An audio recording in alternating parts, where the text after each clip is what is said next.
1941. The Germans were marching through Russia. They weren't just grabbing territory. They were also stealing priceless works of art. One of them was the Amber Room, an extraordinary series of 18th century amber screens worth millions of pounds. It was regarded as an eighth wonder of the world.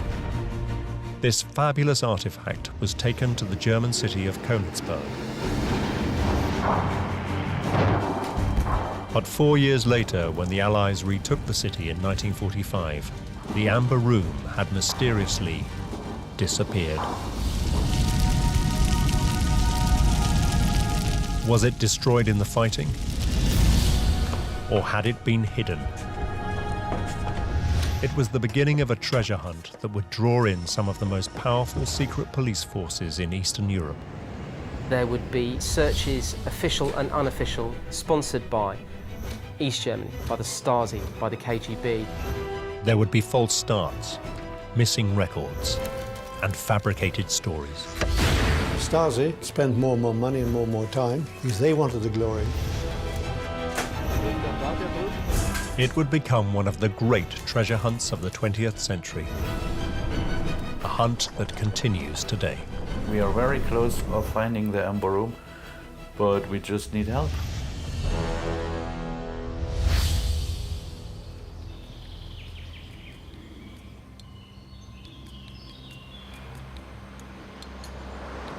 The Ore Mountains in southeast Germany.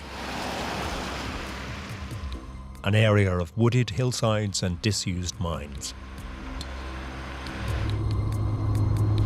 Here, for the last 20 years, Henry Hattenhauer has been searching for an extraordinary missing artifact.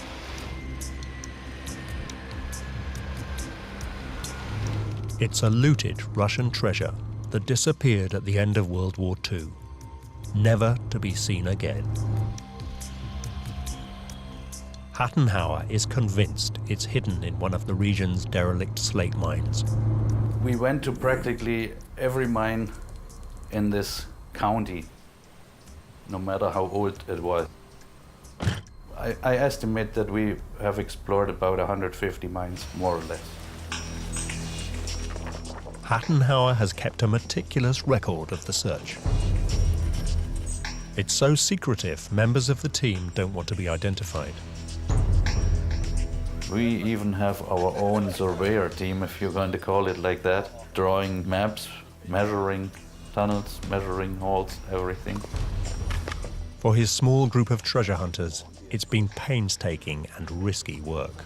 You cannot just walk in and open the tunnel where it is collapsed, because it's extremely dangerous and you need to secure yourself from falling stones.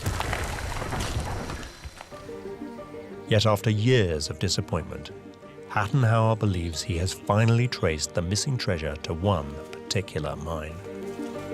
If he's right, he could be on the brink of a monumental discovery. A 60-year search may be over. Hattenhauer may have found the legendary Amber Room.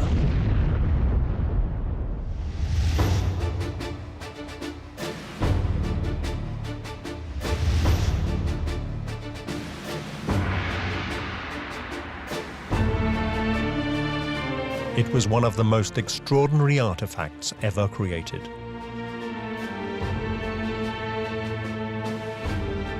The so-called Amber Room was a series of panels lining a palatial chamber. The old Amber Room must have been absolutely glorious. Would have been a wondrous sight. Nothing on that scale had been attempted before. Some of it was carved in 3 dimensions, crowns and things. What made it absolutely astonishing was the incredible quality of the workmanship. This figure, I'm not sure whether he's carved in one piece or not, one single piece, because the arm is a different color to the rest of the body. This extraordinary creation was built by 18th century German craftsmen using millions of pieces of amber. And in the back here we have the mosaic, the background for the whole thing, where they have taken slices of amber and fitted them together so that they make this mosaic with no gaps. The whole thing is amber.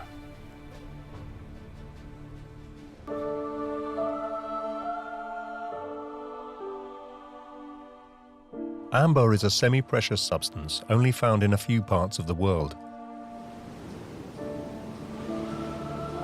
One of the main sources is the Baltic coast of Poland.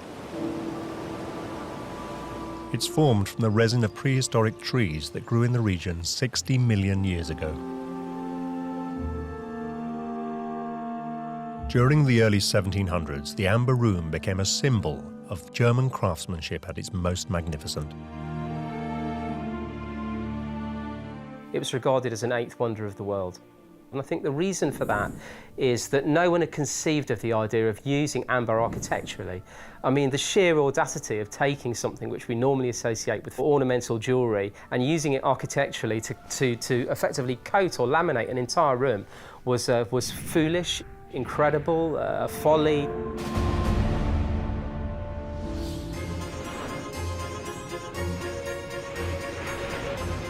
In 1716, this extraordinary artifact was presented by the Germans to one of the most powerful emperors of Europe, Peter the Great of Russia. He took it to St. Petersburg, where it was installed in his summer palace on the city's outskirts. There it remained on display for over 150 years, until the summer of 1941.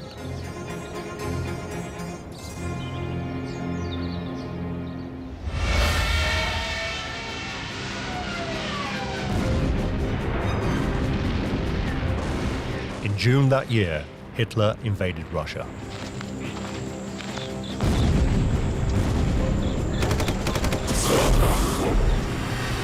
The German forces weren't just interested in seizing territory. In a meticulously planned operation, they took with them teams of art experts intent on seizing anything that represented German craftsmanship. Hitler himself was a fanatically searching for German artists of the 19th century, 18th century artwork.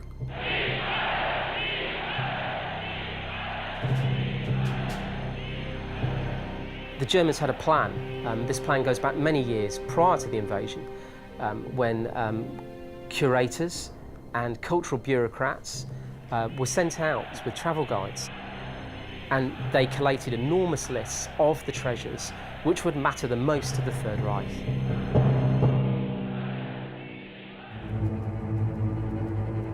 High on their hit list was the Amber Room. They figured that there was a tie-in on the Amber Room with the German heritage. They wanted the material back in Germany. For Nazis, the Amber Room represents German power, a time machine that took them back to the idea of Teutonic Knights, these forebears of Nazism and National Socialism. It was, in short, symbolic of a long history of German superiority and military might reaching back to the Middle Ages.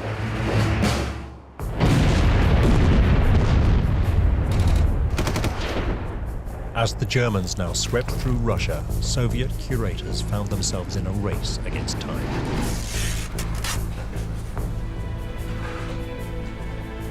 Thousands of precious artworks had to be packed up and shipped east as fast as possible to Siberia.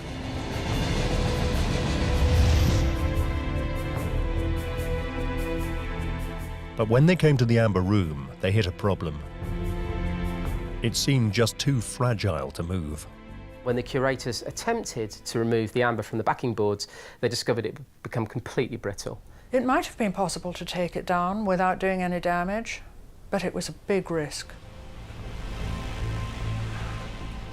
So instead, they decided to disguise the room as another room. They got cigarette papers, which was pretty much all curators had in their pockets, and they stuck it over the amber. The idea being that the cigarette papers would act as a band-aid to stop the fragile amber cracking.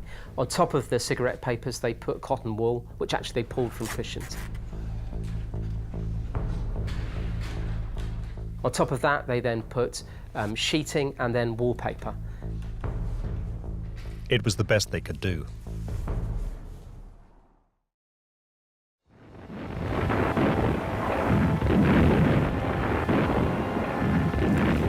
By September 1941, 2 months after the invasion of Russia, the Germans had surrounded St. Petersburg. Here they headed for the Summer Palace and its Amber Room. Despite Russian attempts to hide it, German looters knew exactly where to look. Consulting their ledgers and their plans, they have an idea of which room to go to, they have an idea of its dimensions, and they even bring packing cases and were far more organised than the Russians who were called upon to evacuate it. The Germans shared none of the Russian fears about damaging it. They ripped all that amber out, and I'm sure they numbered it properly, and put it in big chests and shipped it out.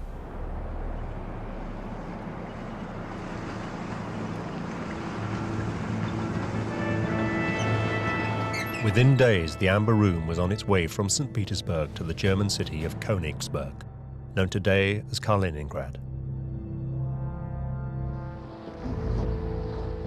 Here it was installed in the city's castle museum. This would be the last known resting place of the Amber Room. What happened to it next would be murky and controversial.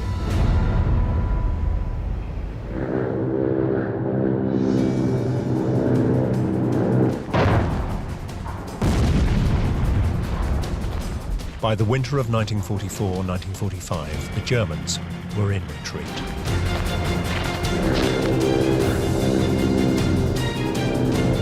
Allied planes bombed the German defences at Kaliningrad.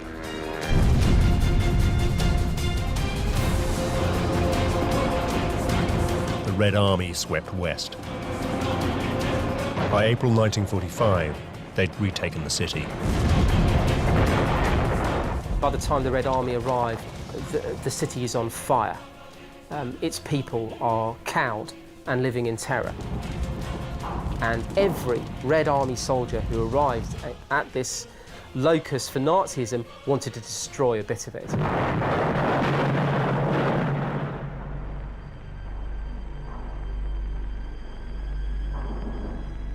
One of the first things the Russians did was search for the Amber Room.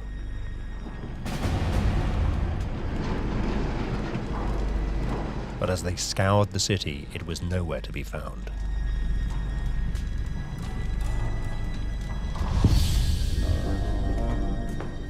What had happened? Had it been destroyed in the battle for the city? Had it been hidden somewhere? Or had the retreating Germans taken it with them? And if so, where?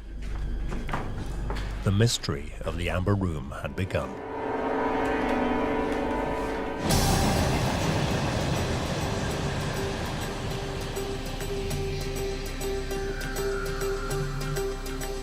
Spring 1946, and the Soviet Union sent teams of art experts to comb the rubble of Europe for the country's looted treasures. The Soviets had trophy brigades that went through and stripped every museum of every country they occupied.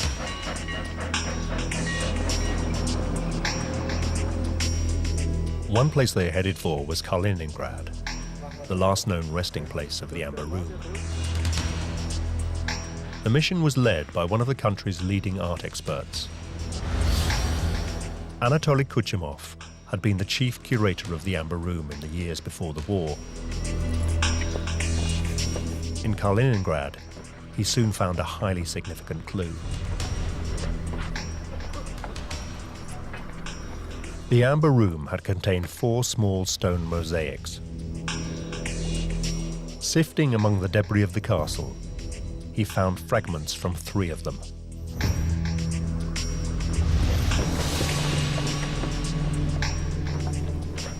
three, as it happened, were brittle, fire damaged, and when you touched them, they disintegrated. But the fourth was missing. Kuchumov couldn't even find fragments from the fourth mosaic. It must have been removed. To Kuchumov, this was highly significant. If one of these panels could be missing, what else from the room was missing? This is the logic of Kuchumov. If the panel had been taken, the far more valuable amber walls, the amber facings, must have been taken too. And in his opinion, there is a clear case to be made that the amber room survived the siege of Konigsberg. But if it had survived, where was it?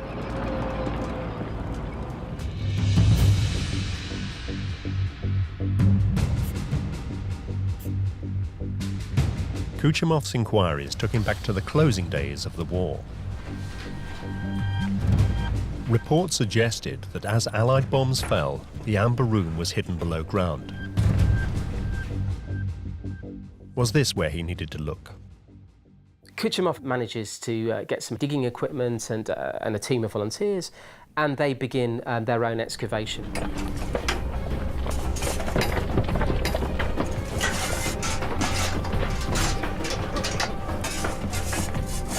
He worked incredibly hard over a very short space of time. They had divers diving into booby-trapped and flooded tunnels, many of whom were died as the tunnels were electrified by the Nazis before they left, and left with explosives in them.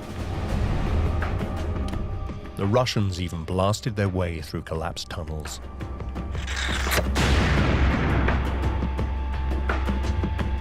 He broke through the foundations of various buildings to discover underground bunkers.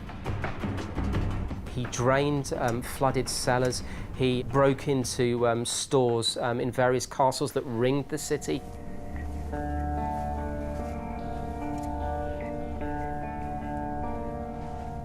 But he could find nothing. The search for the Amber Room would become one of the great treasure hunts of the last half-century.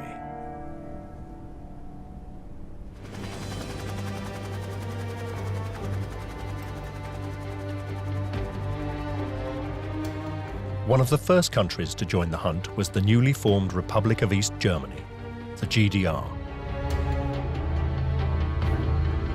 This eastern part of Germany had been occupied by the Red Army in the closing months of the war and was now part of the Soviet Eastern Bloc. It would become a key defender of communism in Europe. And to make sure there was no internal opposition, the authorities created a highly efficient secret police, the so-called Stasi.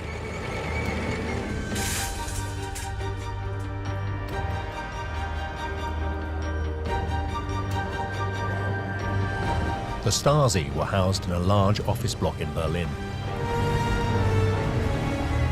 Here they gathered information on millions of East German citizens. In the late 1940s, as the Stasi got wind of the missing Amber Room, they embarked on their own search for it. The GDR was very, very keen to look good in the eyes of Moscow. The communists in East Germany had a guilt complex about invading the first socialist country, the first communist country in the world, and many of them thought they should do something which would assuage that guilt. So therefore, when the Soviets wanted to find the Amber Room, it was natural for the GDR to say, yes, we will help you. Yet the Stasi weren't the only secret police force looking for the Amber Room.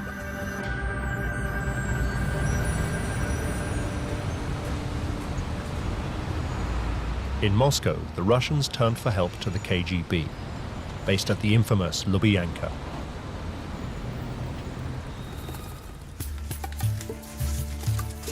For the next 30 years, both the Russian and East German secret police would run separate searches for the Amber Room.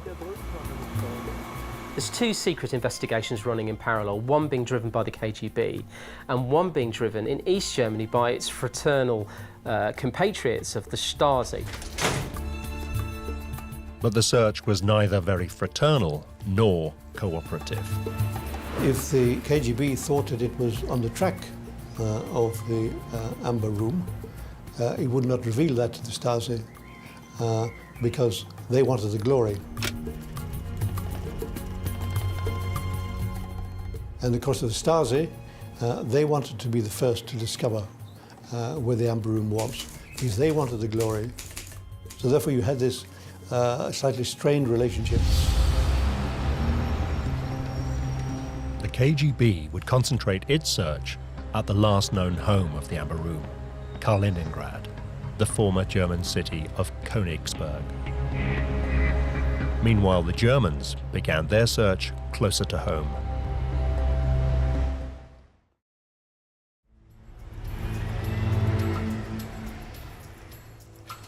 In Berlin, the Stasi's first clue came from a former Nazi officer. Gerhard Strauss had been an assistant curator at Kaliningrad Castle, where the Amber Room was on display. He explained that as Allied bombs fell and the Red Army edged ever closer to the city, he'd picked up rumours the Amber Room had been spirited to safety.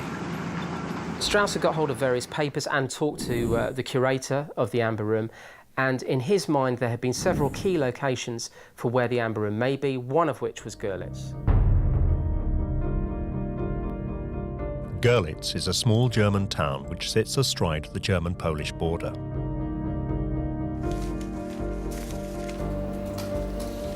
For a brief moment, it looked as though the Germans had made a breakthrough. But as they looked further at Strauss's evidence, it was clearly based on little more than hearsay. Not enough to turn a city upside down.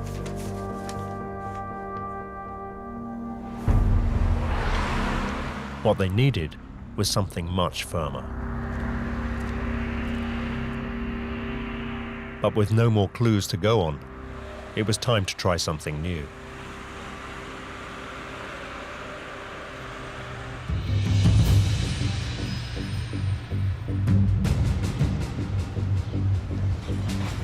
In 1958, the Stasi did something unprecedented in the tightly regimented society of East Germany. A regime notorious for its secrecy went public. In an article in the East German newspaper, Freie Welt, it made a public appeal for help. An appeal goes out. There are clues that lie with ordinary everyday people, and that now is the time for those clues to be gathered together in order that the search can reach critical mass. If you know anything, contact your local city council, contact the newspapers, contact the KGB, contact the Stasi, contact whoever you want, but now you help us as loyal citizens to rejuvenate this search. The German investigation was now led by a Stasi agent called Paul Enke. Paul Enke was a Nazi, a member of the Hitler Youth, captured by the Soviets and shipped off for re-education. Re-education which he embraced wholeheartedly, and then as assuredly as he'd been a member of the Hitler Youth, he became a colonel in the Stasi, a fully paid up member of the secret police.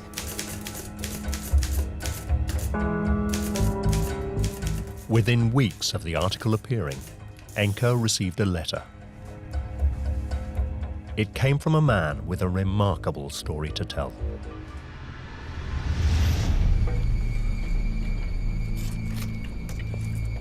The man, known by the codename Rudi Ringel, told Enke he'd been digging through rubble in the basement of the family home.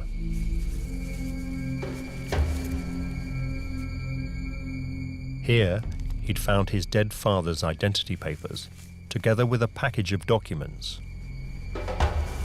Ringel had read them and been terrified. His father had been a member of the SS, Hitler's personal elite military force. In 1950s East Germany, such connections could mean serious trouble.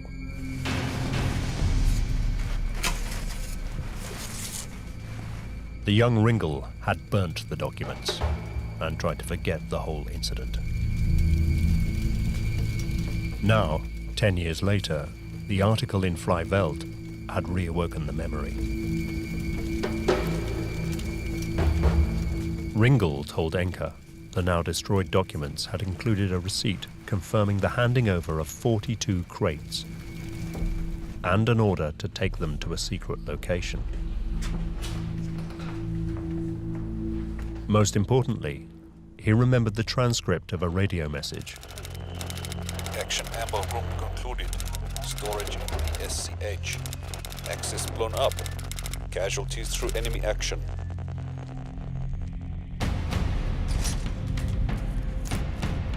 Enke could hardly believe his luck.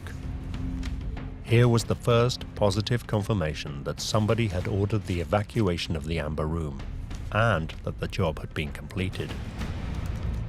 Enke now had solid evidence the Amber Room still existed.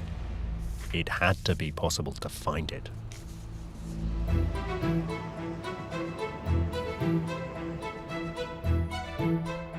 Digging further through Nazi files, Enke found documents suggesting the radio message had been sent from a small mining town in the Erzgebirge Mountains.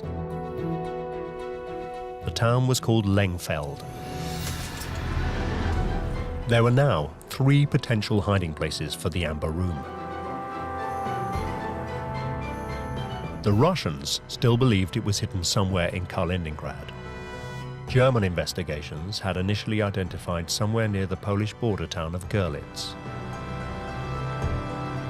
Now they suggested it might actually be near the German town of Lengfeld.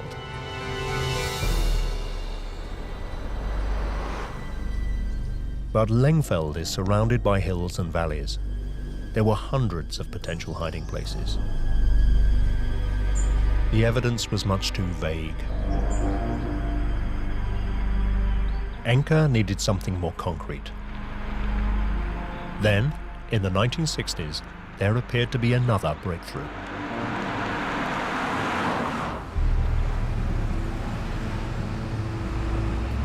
It came from the parallel investigation in Russia. For some time, the KGB had been interrogating a man called Erich Koch. Koch had been an important Nazi official. Throughout the war, he'd been the Gauleiter, or boss, of Kaliningrad. He'd been the man responsible for installing the Amber Room in the Castle Museum. Now, in 1967, he finally admitted to the Russian KGB that during the closing days of the war, he'd ordered it taken down. He at last concedes that the Amber Room was part of a list of treasures that was to be packed up and evacuated. And in fact, because the evacuation couldn't succeed, he claims instead it was placed in crates and buried in a secret bunker beneath a church in Kaliningrad.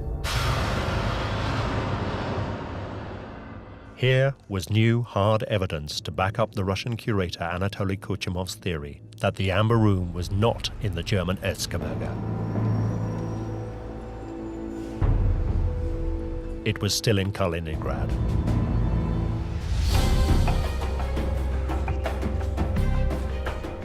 This evidence is leapt upon by the Soviets, who immediately requisitioned heavy digging equipment and volunteers, and they set out to turn the entire city upside down again.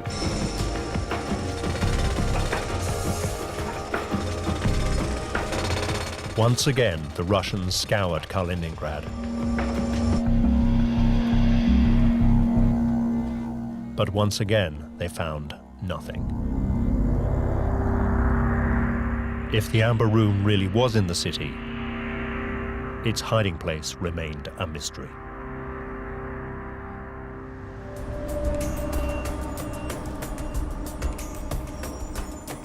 Meanwhile, back in East Germany, Paul Enke was still trying to firm up the evidence he had gathered. For 8 years, he'd drawn a blank. Then, in 1976, in the city of Weimar, Enke found records of Koch's personal hoard of looted art. Koch had been a major looter of Soviet artworks. The record suggested the hoard included 132 silver candelabra. The number was highly significant. It was exactly the same number of candelabra as had been in the Amber Room. Were they one and the same? Enke interviewed local people in Weimar. He gradually uncovered a new trail that suggested Koch had been lying to the KGB.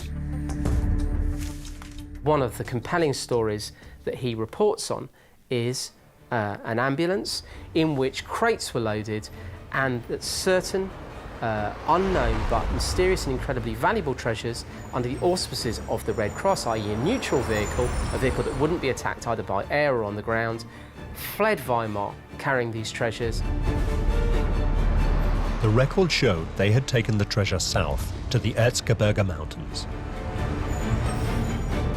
If Enke was right, the Amber Room wasn't in Kaliningrad at all. The bits of the jigsaw were coming together. Rudi Ringel's evidence had also pointed to the Erzgebirge.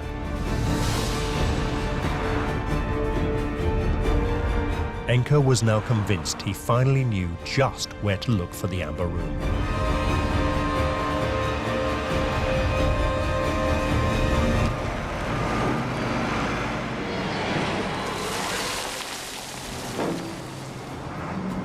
That year, Enke started searching disused mines in the region. They begin zeroing in on a series of mines and they've brought in heavy digging equipment. And they dig, and they spend considerable amounts of money on this operation. It's a vast operation involving huge numbers of volunteers. Enke narrowed the search to one mine, but the shaft was blocked by rockfalls. The Germans dug hard. They blasted through blockages. But Enke was in for a nasty surprise. When they break through, eventually, to the areas they have mapped out as the key locations, what they discover, rather than treasure, is rolled up and burnt pieces of Pravda. Pravda was the Russian Communist Party newspaper. The burnt pages were dated July 1945. They'd been used by the Red Army to roll cigarettes. The Soviet forces had already explored the mine 31 years earlier, and they'd clearly not found the Amber Room. But nobody had bothered to tell Enke or his German colleagues. The operation had cost the Stasi some $500,000. It had been an expensive and embarrassing failure.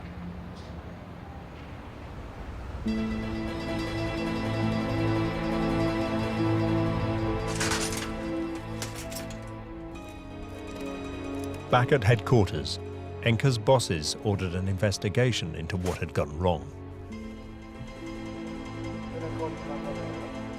The Stasi were not used to failure. They also made a second alarming discovery. Rudi Ringel's story that his father had been a major in the SS was a complete fabrication. The man that Paul Enke had built his entire case on was in fact a wounded postman who had no connection to the Amber Room story, a fantasist with forged documents. The German connection to the Amber Room was fallacious and a fantasy.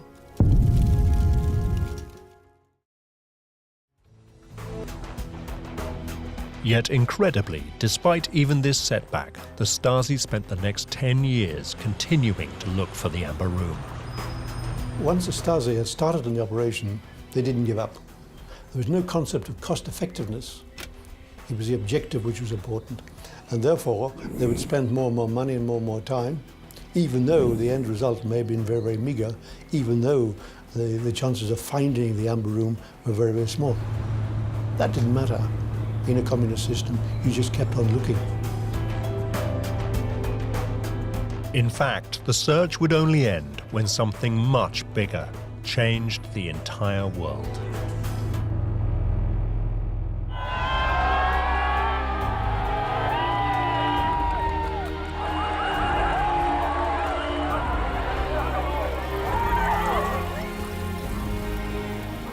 In 1989, the wall dividing East and West Germany came down. Communism in Eastern Europe collapsed.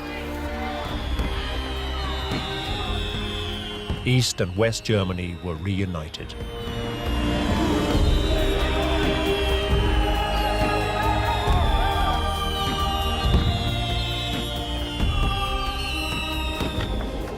In the following euphoria, a German energy company agreed to sponsor the construction of a brand new amber room and give it to the Russians.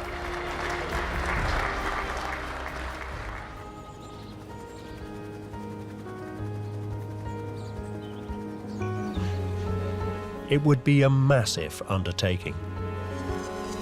For a start, the art of amber carving had been virtually lost. They had craftsmen, but not the craftsmen that they'd had in times past. People hadn't been carving amber in that way for so long. The workmen had almost nothing to go on. They didn't know exactly how the room had been made. They had no colour photographs of it. They had to work out how thick the mosaics were. They had to work out how big the carvings were. They tried making panels and discarded them. Some of them they decided were simply wrong. And of course the big problem was the colour.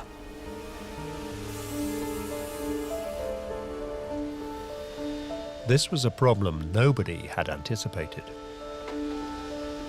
New amber tends to be sort of bright. If they just put Baltic amber, untreated, on the walls, the whole room would have looked lemon yellow. It would have been completely wrong. So they took one or two of the old caskets that they had from that time that would have aged in the same way, and they photographed them in black and white. Then they compared those black and white photographs with the black and white photographs they already had of the old amber room, and from that they worked out this grey is that tone on the casket, so a matching one would be that on the wall. And that's how they reconstructed it. Whether or not it's completely correct, of course, we don't know.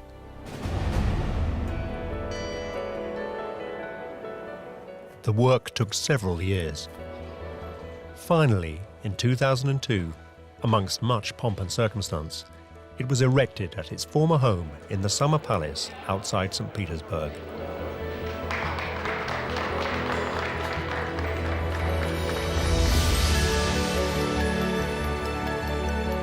It may not have been the original, but it was still a spectacular sight. But despite this success, it left a big outstanding question. What had happened to the original amber room?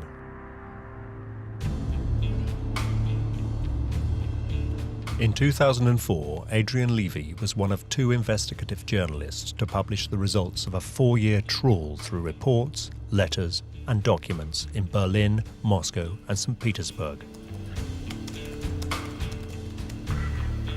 The investigation had taken him back to 1945 and the months just after the war.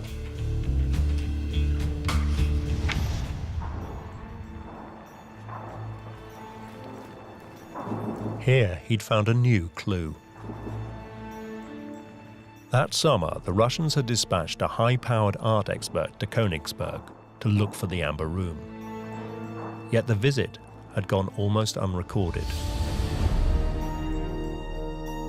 His name was Alexander Brushov, a professor at the State Historical Museum in Moscow. What staggered Brushov when he turned up in Konigsberg was that there had been no attempt to secure the ruins of Konigsberg Castle. to ring it, place a perimeter around it to protect treasures that were being stored in it. Slowly, Brusov had pieced together a chronology of events.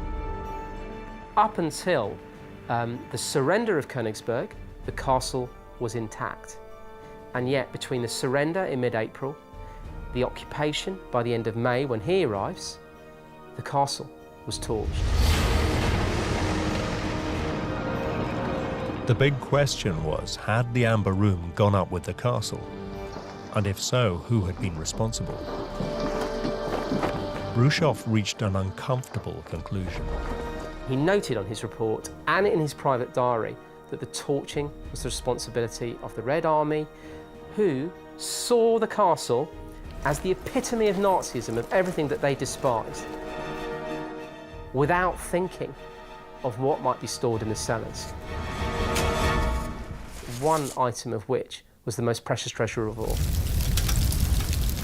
the Amber Room.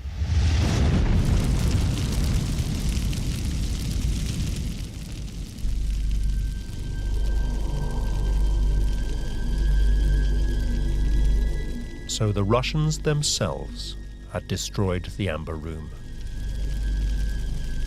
It had been a spectacular and embarrassing own goal. Brusov had solved the mystery in 1945.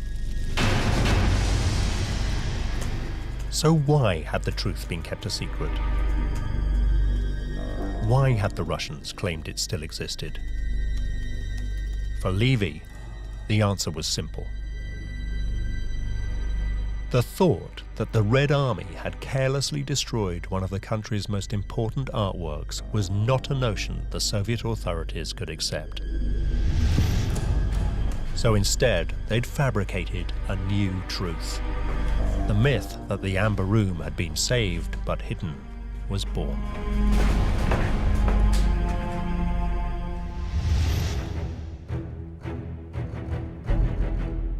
Moreover, Levy discovered that in sending Anatoly Kuchumov to Kaliningrad, the Russians had found just the man to spin the yarn. Ever since the German invasion, Kuchumov had been a troubled man. In 1941, he'd been personally responsible for the artworks at the Summer Palace, including the Amber Room. It was he who decided it was too brittle to move. It had been his decision to leave it where it was and paper over it. But the Germans had shown that he was completely wrong and had carried it away in a matter of days. Anatoly Kuchumov came back after the war, racked by this decision, racked by guilt. So here we have a young curator, an ambitious young man who's made a fateful decision that turned out to be the wrong decision. He didn't pack the Amber Room, but the Nazis stripped it in 36 hours. In the post-war political climate, responsibility for such a disaster could mean arrest and even death.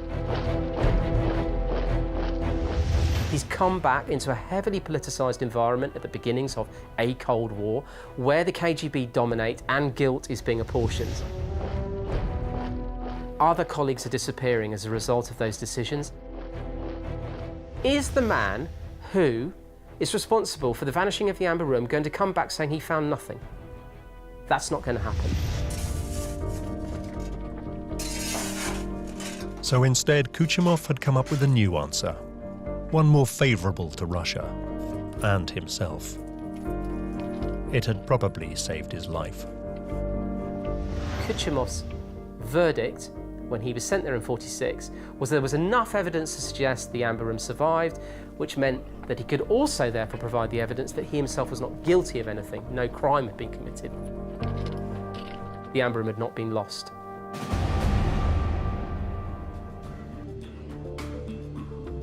Levy had finally got to the bottom of the mystery. The search for the Amber Room had gone nowhere because it had been destroyed. But that hasn't stopped some people continuing to look for it.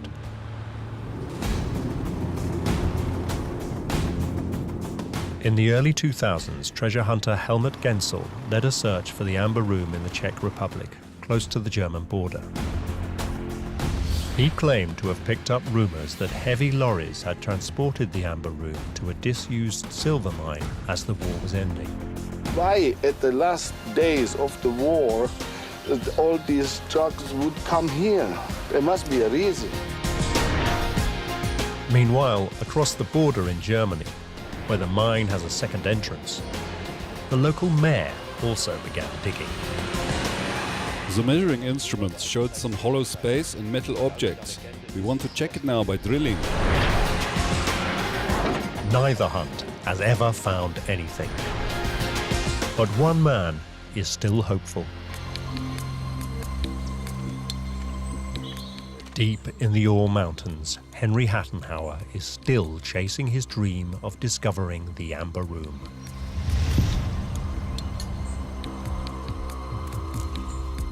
He's found a mine he believes may contain important new evidence. We found footprints from SS boots, a lot of footprints, all pointing to this one place in the mine. We found a lampshade with 5 light bulbs, which is very unusual. Electrical fittings are never found in these mines. They were closed in the 19th century, before the use of electric lighting.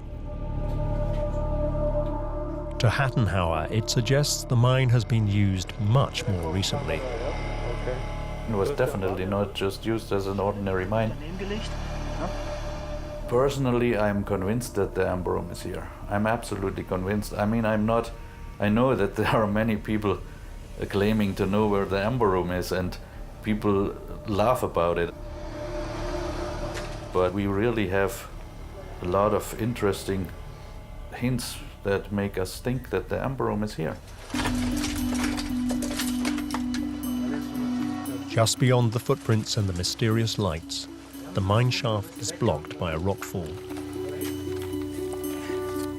It would cost thousands of pounds to clear it, money Hattenhauer and his group don't have.